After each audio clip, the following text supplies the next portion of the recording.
Hey guys, how's it going? Kevin Cleary here with a knife video for you. Today, we have a quick first impression on a pretty cool knife, and honestly, one that I didn't anticipate ever really being able to get my hands on, but fortunately, here it is. This is a Reconnaissance Adzin, and Reconnaissance is the in-house brand for Recon One, and because of that, I have no dealings with Recon One. Couldn't imagine, figuring out how to buy something from Recon One and getting it shipped to Canada. So I'd kind of given up hope on this. Now, um, luckily, a fellow Canadian was able to get their hands on this, and I believe got it from Bladezilla, which is fortunate for them and fortunate for me because now I'm able to have this in my collection, and fortunate for you because now I can share it with you as well. So what these are sort of an effort to bring some nicer higher end pieces at a slightly more attractive price point. So these are built by Riot. I think I may have said that already, but I'll say it again. Built by Riot. So very, very good fit and finish. I mean, I've kind of gone over this knife a couple of times already, and it is so impressive. And things are about as dialed in as you would expect for a knife to be from Riot.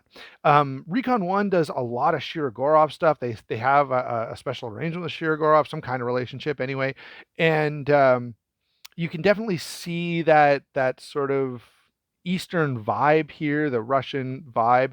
I've heard somewhere that the designer on this, I don't know who the designer was, but that they were Belarusian. So that kind of fits, if you will.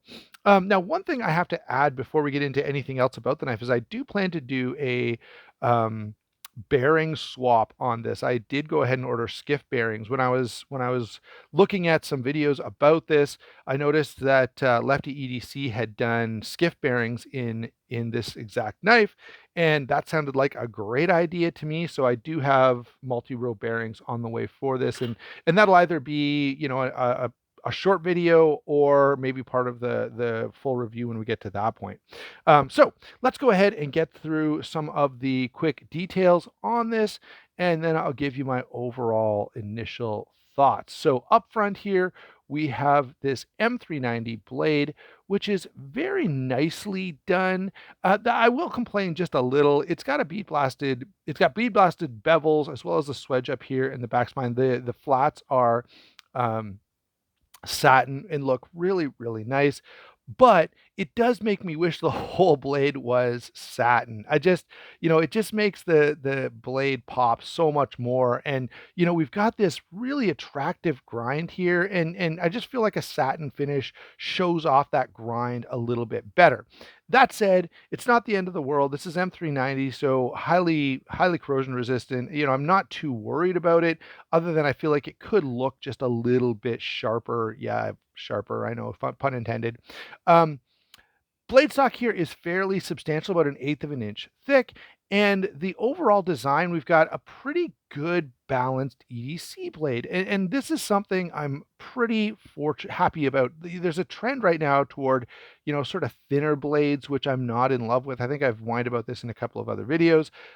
So this being a little more substantial is very, very appealing to me. Moving on from the blade to the action, we have a very minimal flipper tab here that works quite nicely. I haven't really done anything to this, by the way. It just, it's got a pretty snappy detent and is, of course, quite drop shut. It does have a particular sound to it because of the fact I've heard this sound before, and I don't know if you're going to pick it up. Hold on, let me put this right by the mic and see if I can share it with you. I don't know if you heard that or not, but it's got that hollow sound that you get from any knife that's been heavily milled out to save weight. And, it's just something that, yeah, I sort of noticed right off the bat that it has that hollow sound that you get from heavily milled out knives, which, by the way, is completely fine. It's actually kind of a nice, it kind of, I don't know, just tones down the tinginess of the sound just a little bit. Anyway, bearing pivot, really nice detent. We'll have more to say about that pivot, of course, when we do the swap for the multi-row bearings. The handle here is really, really nicely done. Very heavy blast on this, and the texture is really, really good. Uh, you know, Perhaps you're familiar with Chris Reeve knives, and they tend to do sort of a heavier sandblast, and this kind of feels like that, maybe even a little bit more tactile than that. This particular one has blue anodized hardware and backspacer. Check out that backspacer, by the way. Really nicely done. A bit of jimping there, a really attractive bit of milling, and an integrated lanyard hole. The lanyard hole I could do without, but nonetheless, there it is. We do have a milled titanium clip. I have put this in and out of my pocket a couple times. It seems to work okay. Obviously, as I have this over a bit of time and I'm able to try it with a few different pants, I'll report back in the full review on this. So that's a quick rundown of the features. Oh, I did mention that it's heavily milled out. I'll see if I can show you that milling.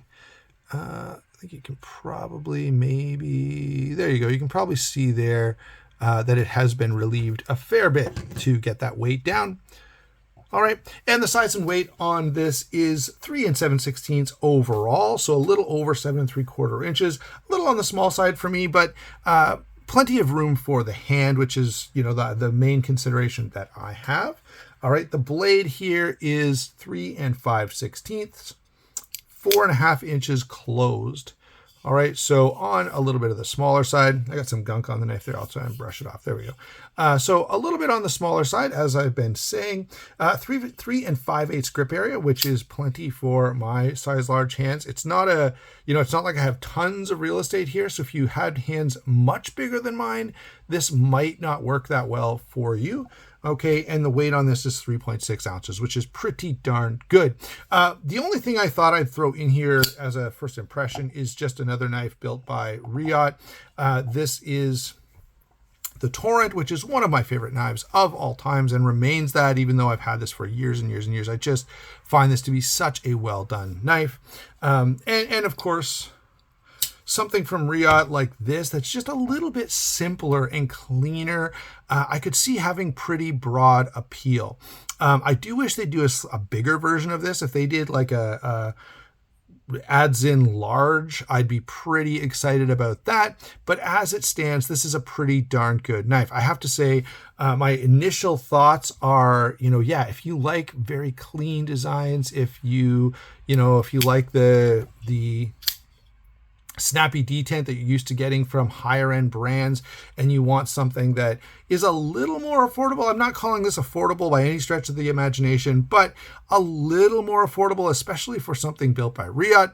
I think this is a pretty darn good option. And of course, for me, I think this is absolutely beautiful. And for that reason as well, this particular model really, really stands out as exceptional to me.